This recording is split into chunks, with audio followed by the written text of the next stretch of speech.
ખાસ તો આજે મધર્સ ડે જેમ કહે છે બધા, તો ખાસ ગુજરાતી માટે થઈને 500 કિલોમીટરની યાત્રા કરીને આવ્યો છું.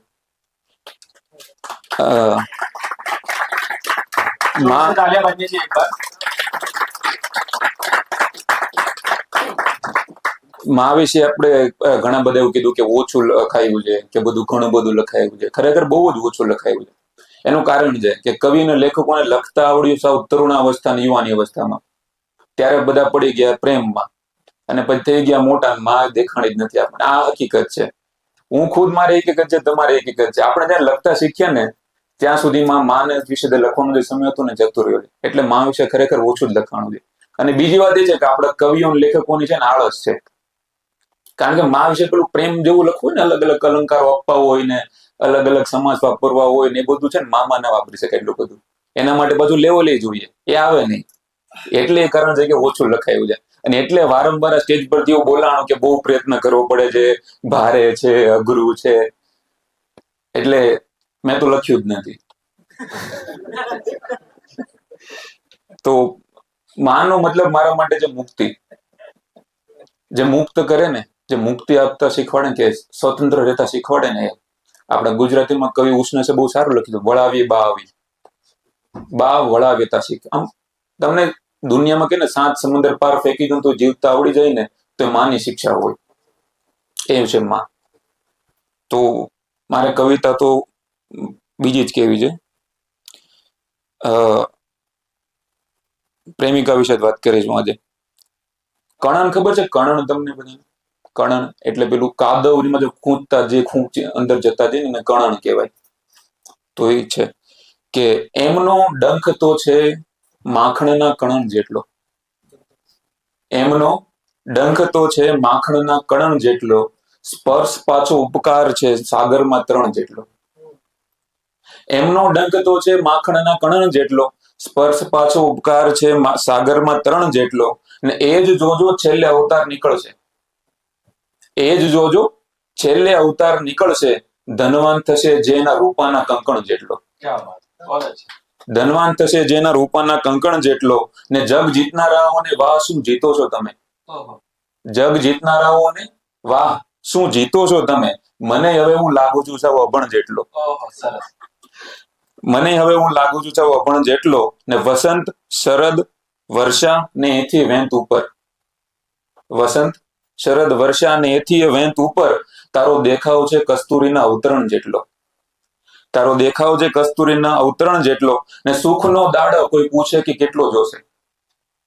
સુખનો દાડો કોઈ પૂછે કે કેટલો જોશે. 2 ધડક કહેવું એની કેડના કામણ જેટલો. 2 ધડક કહેવું એની કેડના કામણ જેટલો.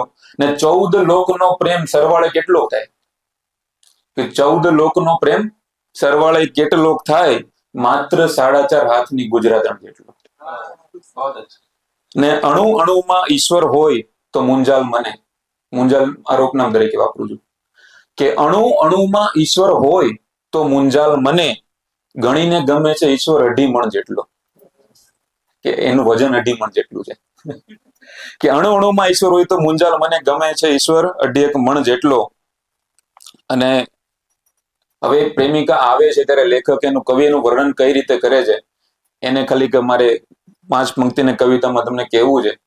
એની પેલા 4 લાઈન એવી છે કે તરી જવા અને ડૂબી જવાના 2 વાર્તાઘર વચ્ચેનો એક કિસ્સો છું.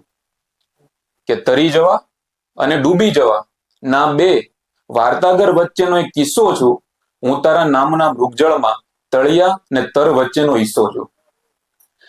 અને આના સંદર્ભમાં આવતો તો ત્યારે લખ્યું થોડીક 3 લાઈન કે આમ તું ટ્રેનમાં આવતો તો એટલે કે વીતી રહ્યા છે નદી નાળા એક પછી એક. વીતી રહ્યા છે નદી નાળા એક પછી એક. સ્પંદન આવે છે પગપાળા એક પછી એક.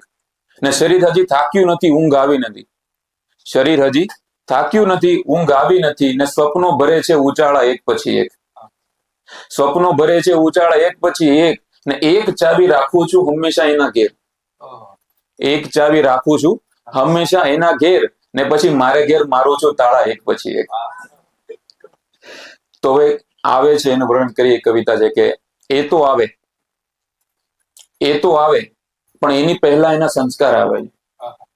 કે એ તો આવે પણ એની પહેલા એના સંસ્કાર આવે છે. અરે એટલે જ તો તોફાન પહેલા સુનકાર આવે છે.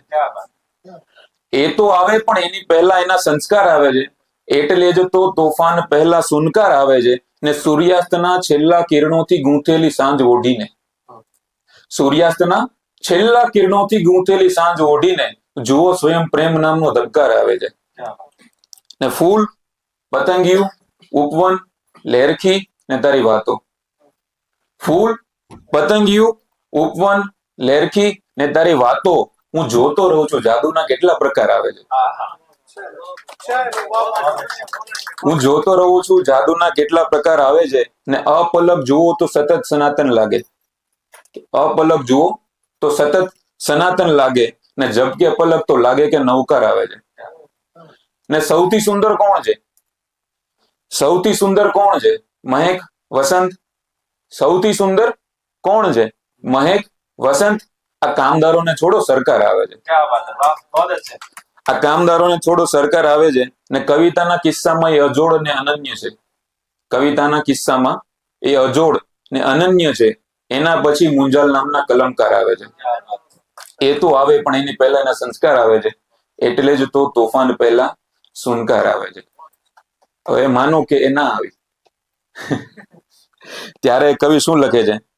અને આ કવિતા કહેવાનું બીજો કારણ કે મારી મમ્મીને ખબર ને કેમ આ ગમે છે. એટલા માટે કે મળીને મને મારામાં તું ના મળીને ત્યારથી. મળીને મને મારામાં તું ના મળીને ત્યારથી. એકલો છું સથવારામાં તું ના મળીને ત્યારથી. એકલો છું સથવારામાં તું ના મળીને ત્યારથી. ને દુનિયા આખીમાં શોધ્યા કરું છું તને. દુનિયા આખીમાં શોધ્યા કરું છું તને. મને તારામાં તું ના મળીને ત્યારથી.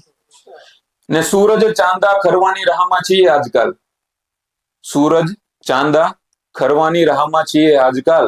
પેલા ખરતા સિતારામાં તું ના મળીને ત્યારથી. ને દયા દાનથી સુધારવા કરું છું આવતો ભાવ. દયા અને દાનથી સુધારવા કરું છું આવતો ભાવ. મને આ જન્મારામાં તું ના મળીને ત્યારથી. ને જે છે એમાં ખુશ ના થાવ તો શું કરું? જે છે એમાં ખુશ ના થાવ તો શું કરું? મને વધારામાં તું ના મળીને ત્યારથી. ને આ વૈરાગ્ય અમથું વળગ્યું નથી મને. આ વૈરાગ્ય અમથું વળગ્યું નથી મને. પ્રેમના ધખારામાં તું ના મળીને ત્યારથી. ને હું હજી રખડતો જોગી છું મુંજાલ જગતમાં. હું હજી રખડતો જોગી છું મુંજાલ જગતમાં. કોઈ ઉતારામાં તું ના મળીને ત્યારથી. Thank you.